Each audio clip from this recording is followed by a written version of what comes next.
निश्चित रूप से जो वक्फ बोर्ड की जो ज़मीनें हैं, हाँ। तो उसमें प्रावधान किया गया है भाई कि जो पसमादा हैं, गरीब हैं, जो भूमिहीन हैं, आवासहीन हैं, वैसे लोगों के लिए काम होना चाहिए। और इसी के लिए वक्फ बोर्ड का स्थापना भी हुआ पर आधारित कार्य योजना बनाते हैं और उसको लागू करके अनुसूचित जाति जनजाति के लोगों तक, उनके द्वार तक उसका लाभ भी पहुंचाने का काम करते हैं। और पहले की सरकार जो आज इतना लंबा चौड़ा बात कर रहे हैं कि हमारी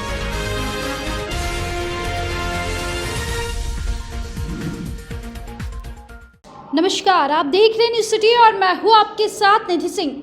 देखिए, बिहार में सभी लोग अभी जो बिहार को अपनी अपनी पार्टी को मजबूत करने के लिए चुनावी मंत्र अपने कार्यकर्ता को दे रहे हैं।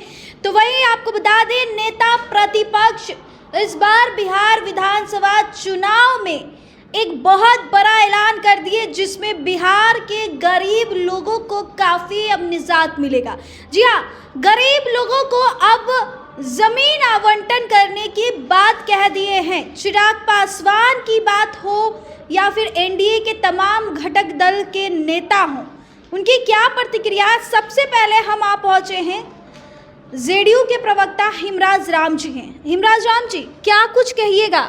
चिराग पासवान और सभी लोग जो हैं एनडीए के घटक दल के नेताओं का बयान भी आ रहा है, जब से तेजस्वी यादव यह बयान दिए हैं कि हम सभी गरीब लोगों को जमीन आवंटन करेंगे। दरअसल हमें लगता है कि तेजस्वी जी के पास ज्ञान का अभाव है और चूंकि उनका जो बयान है वो बचकाना बयान सब है। नीतीश कुमार जी के शासनकाल में जो आवासीय भूमि जिनके पास नहीं है, उनको आवासीय भूमि देने की योजना है सरकार की। और उसमें है कि अगर सरकारी भूमि है तो उसमें से आवंटन करना है, नहीं है अगर सरकारी भूमि वहाँ उपलब्ध नहीं है तो सरकार उसे खरीद कर भूमि उपलब्ध कराती है। वक्फ बोर्ड का जो नया कानून बना है हिमराज जी, उसमें भी बोला गया है कि जो गरीब लोग हैं उनको वो ज़मीन अब मिलना चाहिए। निश्चित रूप से जो वक्फ बोर्ड की जो ज़मीनें हैं, हाँ, तो उसमें प्रावधान किया गया है भाई कि जो पसमादा हैं, गरीब हैं, जो भूमिहीन हैं, आवासहीन हैं, वैसे लोगों के लिए काम होना चाहिए। और इसी के लिए वक्फ बोर्ड का स्थापना भी हुआ। और इधर जब आप बात करते हैं कि तेजस्वी जी ने लंबी चौड़ी बातें की कि उनकी सरकार बनेगी तो मुसहर समुदाय के लिए करेंगे, तो सवाल समझ लीजिए, जब उनके पिताजी शासनकाल में थे तो इन्हीं मुसहर समुदाय के लोगों का मजाक उड़ाया करते थे। कहते थे चूहा पकड़ने वालों, चूहा खाने वालों, सितुआ खाने वालों, इस तरह का शब्दों का प्रयोग करते हैं। तो महारैली उन्हीं के लिए कर रहे हैं ना वो। मैं बता रहा हूँ, पहले समझ लीजिए। वो अपने शासन काल में एक तो उन लोगों का मजाक उड़ाए, दूसरा कि उन लोगों के तरक्की के लिए जो बजट होना चाहिए, बजट में उन लोगों के लिए कोई प्रावधान नहीं किया। आपको मालूम होना चाहिए, जब 2005-06 का बजट का आप उदाहरण लीजिएगा तो उस समय मात्र 40.48 लाख का बजट था। और आज का बजट नीतीश कुमार जी के शासनकाल में आज 2120 करोड़ रुपए का बजट है अनुसूचित जाति जनजातियों के कल्याण के लिए। और उस समय जो अनुसूचित जाति जनजाति कल्याण में जो बजट का हिस्सा मिलता था, उस समय कल्याण विभाग का पैसा दूसरे विभाग में कन्वर्ट करके लोग वारा न्यारा करते थे।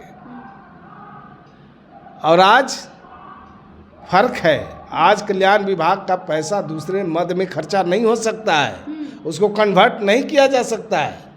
इसीलिए अनुसूचित जाति और जनजातियों के लिए अनेक काम हुए हैं। छात्रावास भी बने हैं, नए नए आवासीय विद्यालय बने हैं, और छात्र अनुसूचित जाति मोहल्लों में जो है हर एक पंचायत में एक बड़ा सा सामुदायिक भवन भी बना है, और कई तरह के काम हो रहे हैं।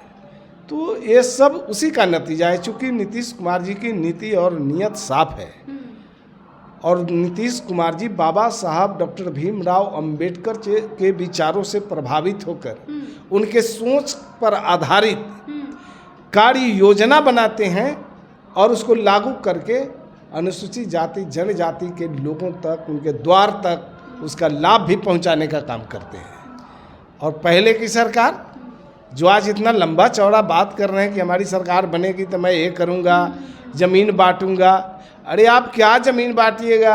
आपके पिताजी के शासनकाल में आप लोगों ने तो हमेशा नौकरी के बदले ज़मीन लेने का काम किया, अपने परिवार के लोगों के, अपने रिश्तेदार को भी बकसने का काम नहीं किया, और आप ज़मीन देने की बात करते हैं। आपको मौका था, आपके शासनकाल में 118 नरसंहार हुए, वो नरसंहार दलितों के सर काटे गए, और जो दलितों के सर को काटने वाले लोग थे उसको लालू जी ने सत्ता में रख के तेजस्वी यादव तो युवाओं की बात करते हैं, युवा रोजगार देने की बात करते हैं, पलायन कैसे रोके, इस तरह की विचारधारा वाली अब तेजस्वी यादव निकल रहे हैं। जहां तक पलायन का सवाल है, कांग्रेस के दुरंगी नीति के वजह से पलायन शुरू हुआ बिहार से। उसके बाद राजद का शासन आया बिहार में, तो राजद के शासनकाल में भी तो और दुर्गति हो गई। यहाँ से व्यवसायिक तक भागने लगे बिहार छोड़ छोड़ के, और जो युवा थे वो लोग भी भाग रहे थे बाहर। चूँकि ऐसा माहौल था बिहार के अंदर, जो लोग मुनासिब नहीं समझ रहे थे बिहार में रहना, और लोग भाग रहे थे। कोई रोज़गार के अवसर नहीं थे, नौकरी नहीं थी। आज तो बिहार बदला हुआ है। आज तो बिहार नौकरी और रोजगार देने के मामलों में भारत के सभी राज्यों से काफ़ी आगे निकल चुका है। एक और बड़ी बात तेजस्वी यादव कहते हैं, बड़ा बुलेटिन निकालते हैं अपराध के खिलाफ, और आज ही वो मीडिया को संबोधित करते हुए बिहार में बढ़ते अपराध या फिर मुख्यमंत्री अचेत अवस्था में चले गए, कई सारे बयान दिए हैं। अरे यही तो बात है, जब कहीं से कोई मौका नहीं मिला तो अब स्वास्थ्य पर सवाल उठा रहे हैं। हम लोग तो कह रहे हैं कि हम बेचारे लालू जी के स्वास्थ्य पर अगर इतना ध्यान दिए हुए रहते तो लालू जी स्वस्थ हो जाते। तो वो तो लालू जी को भी राजनीतिक रूप से नज़रबंद किए हुए हैं। दूसरी बात कि अगर वो सवाल उठाते हैं कि हम बिहार को ये देंगे वो देंगे, लेकिन सच्चाई इसमें कुछ और है। सच्चाई यही है कि उनके शासनकाल में, या वो भी जब नीतीश कुमार जी के साथ 2 बार चोला बदल कर आने की कोशिश किए, कुछ दिनों तक सत्ता में भी रहे, लेकिन उनका चरित्र, उनका क्रियाकलाप, इसमें कोई परिवर्तन नहीं। लेकिन नीतीश कुमार जी ने इन सारी चीज़ों को भांप लिया और फिर सत्ता से बाहर उनको किया। लेकिन अब छटपटाहट उनको इसी बात के लिए कि हम सत्ता में कैसे जाएं, चूँकि ये परिवारवाद, वंशवाद और भ्रष्टाचार पर आधारित पार्टी है, और जनता इसे स्वीकार नहीं कर रही है। अब जनता इनसे मुक्ति चाहती है।